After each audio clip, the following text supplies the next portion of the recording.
welcome to Better Call Saul Before Breaking Bad, a podcast where I, Kent Meslowski, for reasons of obsessive-compulsive disorder, force my friend Steve Ignat to watch Better Call Saul and then Breaking Bad in chronological order.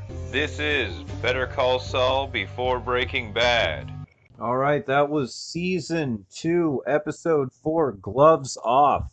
Gloves off. How's it going out there? Hey guys. Wow. Last scene was awesome. Who did Nacho want dead? He wanted Tuco dead. Which, yeah, I could see that. Kind of understandable. Tuco's Yeah. kind of erratic. Yeah. Tuco's crazy. I like that. I respect that Mike found a different way around that. It puts him in more danger in the end. You know, of course, later on in life. So I think, yeah, I like it. Yeah, why kill somebody if you don't have to? If they pretty much take them, if they have the ability and the wherewithal to take themselves out of the picture, let them do so. You know? He knew that he could count on Tuco's bravado. Yeah. Just be like, is that it? Yeah. Like, he was surrounded by cops. Yeah. And I'll he goaded take one him more just shot. enough. Yeah. That all the cops would vouch. Yeah. We saw him beating the shit out of the senior citizen. Who happens to be an ex-cop. Yeah, that probably wouldn't hurt his case, ultimately. Mm-mm. So yeah, he got Tuco put away, presumably. Yeah. For what, 5 to 10? Jimmy did something similar with Kim. Yeah. He got Kim put away to the cornfield. Yeah. That Document review. You know, all right.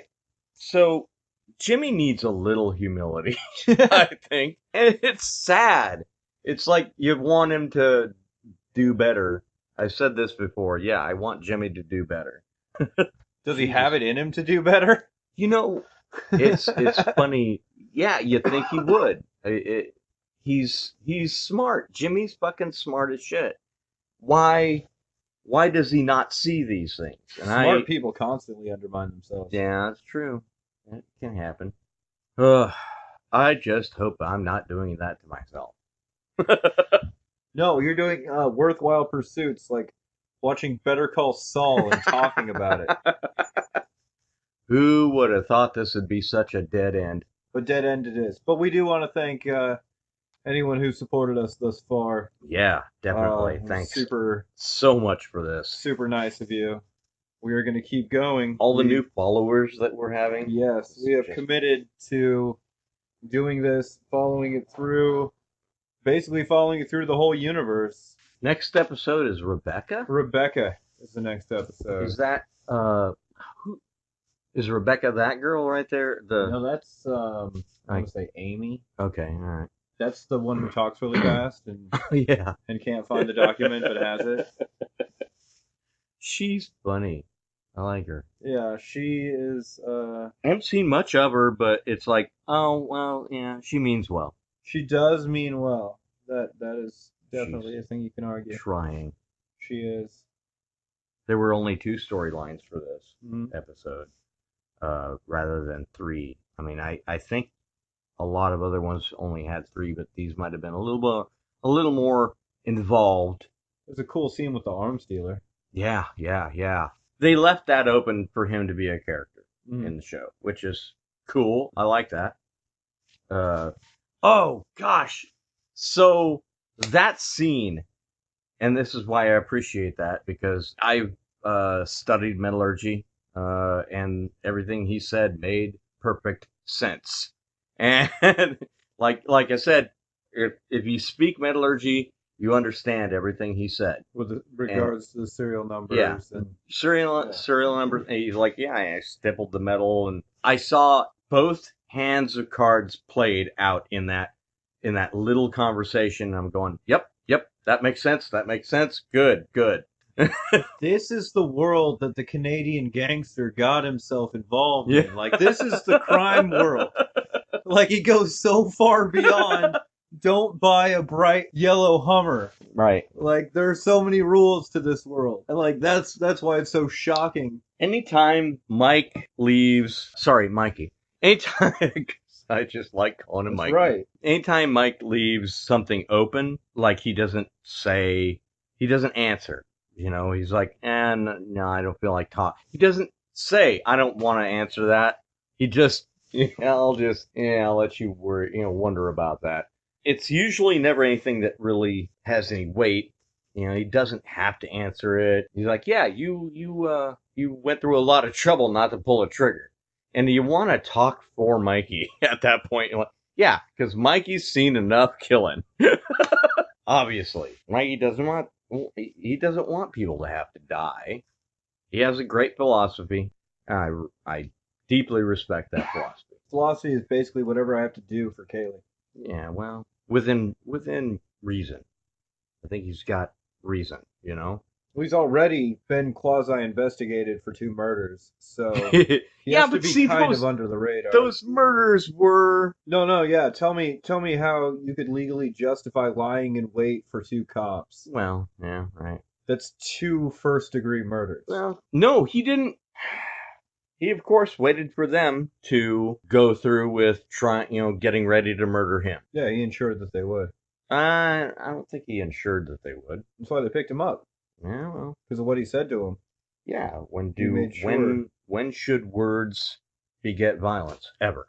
They'd already killed one person. Exactly. So it's not going to change anything to kill another one. Right. So he knew what he was doing. Who's on the right side of that one? Nobody. Okay. It's murder.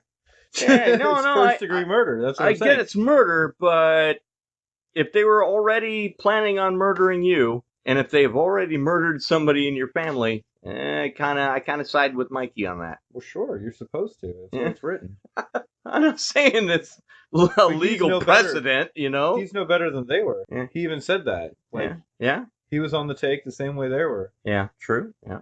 You know. But he wasn't. They were all in the anybody. game. Yeah. Why he was comfortable, and he needed revenge. Well, I'm not saying I'm down with revenge, but I understand it. I totally understand it. Yeah, whatever they say about revenge, you gotta dig 2 graves first. Mm-hmm. I am pretty sure he had. One for the person you kill and one for your soul. Yeah. So we have been introduced to Tuco's, what would you call it? Lie detector. Yeah, that was insane. Why? That's open belligerence, if you ask me. That's not a lie detector. That's just somebody being an asshole. You know? Those are all his underlings. He can do what he wants. Yeah, well. Those are his dealers. Yeah, I know. Still, I don't know. You treat people a certain way and you're going to get that back. He operates on behalf of a cartel. Yeah? He gets respect. Yeah, okay. I'm not saying I agree with it, you know? Like, say you were to kill Tuco. Like, and it looked like it was clear who did it. Yeah. Like, the cartel would come and, like, kill your family. Yeah. Like, he's protected. Yeah. That's, like, the whole reason that Nacho couldn't be seen doing anything. Right. Yeah, he was out of the picture. Completely out of the picture. That exonerated him from any guilt. There's no way. I mean, and it didn't have anything to do with drugs, too, which is hilarious. Yeah. It's like, well, you're caught on something you did while you were under the influence of whatever he was a smack or something. What the fuck was he on? Unclear. It was either coke or crystal meth. Yeah, I think it was crystal. Yeah. So Tuco is snorting drugs out in the open in the middle of a restaurant. In the middle of broad daylight.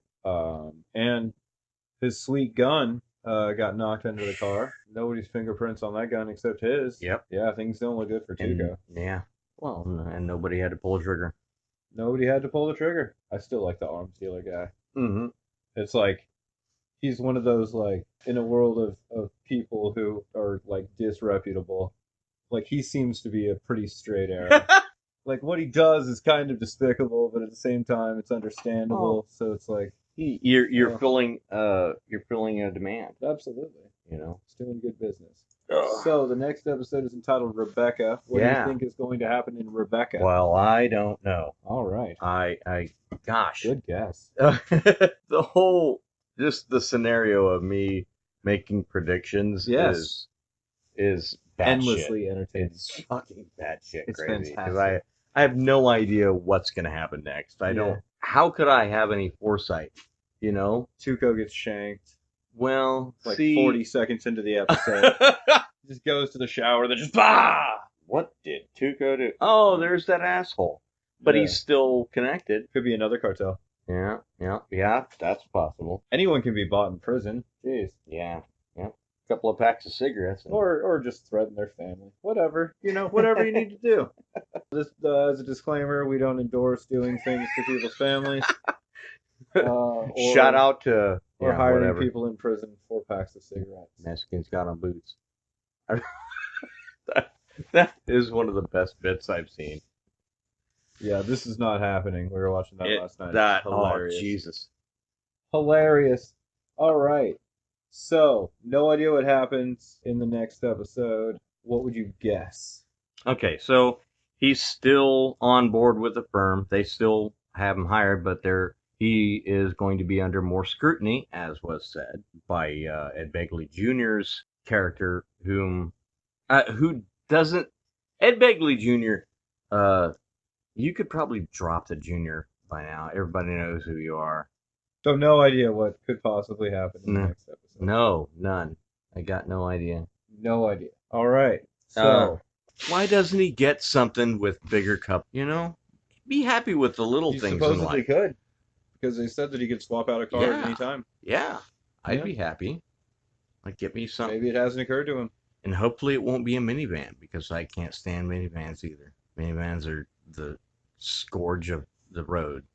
They're horrible. Such a testament to this show that, like, as much as you hate everything and really everyone around you, and that's probably my fault for keeping you in a box for the last decade, you adore this show. Like, it really, I really do. Speaks to you on a fundamental level. Yeah. Oh, God, how have I become this? It's bad. Never saw myself. Yeah, okay, so I kept secluded for the past 10 years, basically, and didn't watch TV. So this is what you get. Somebody that's completely out of the loop on something that's so pop culture driven. So that's how this works. We also hit him with cattle prods every once in a while. Originally, it was on a schedule, and then we just got super random with it. Yeah, it was really crazy when I'd be like, more. He's give going me more. He's going crazy.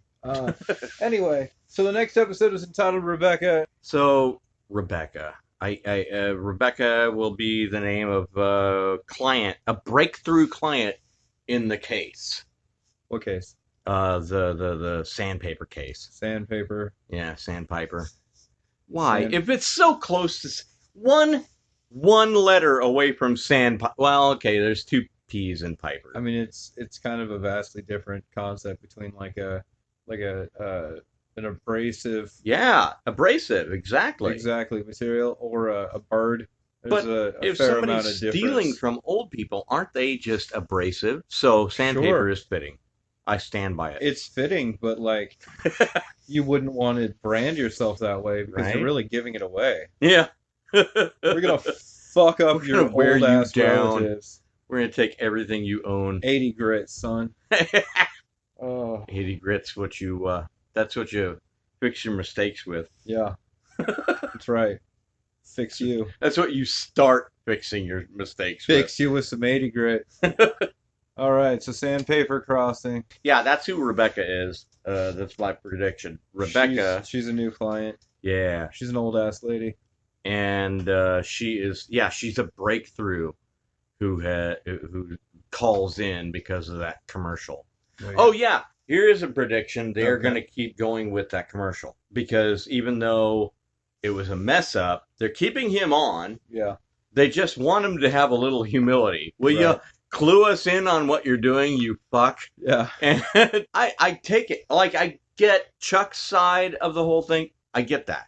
I get his side. He's trying to beat something into his brother. Look, man, it's not all about you. He's had to get him out of jail. Yeah. He knows the depths that his brother can go to. Yeah. And he's like, well, you need to... I don't know. Because I cringe. I honestly, I cringe at how he is so blind to his own, like, he just... Well, I don't care. Like, who else? What? Other people? That's what makes him such a compelling character, is all of his flaws. Yeah, well, kinda, I guess.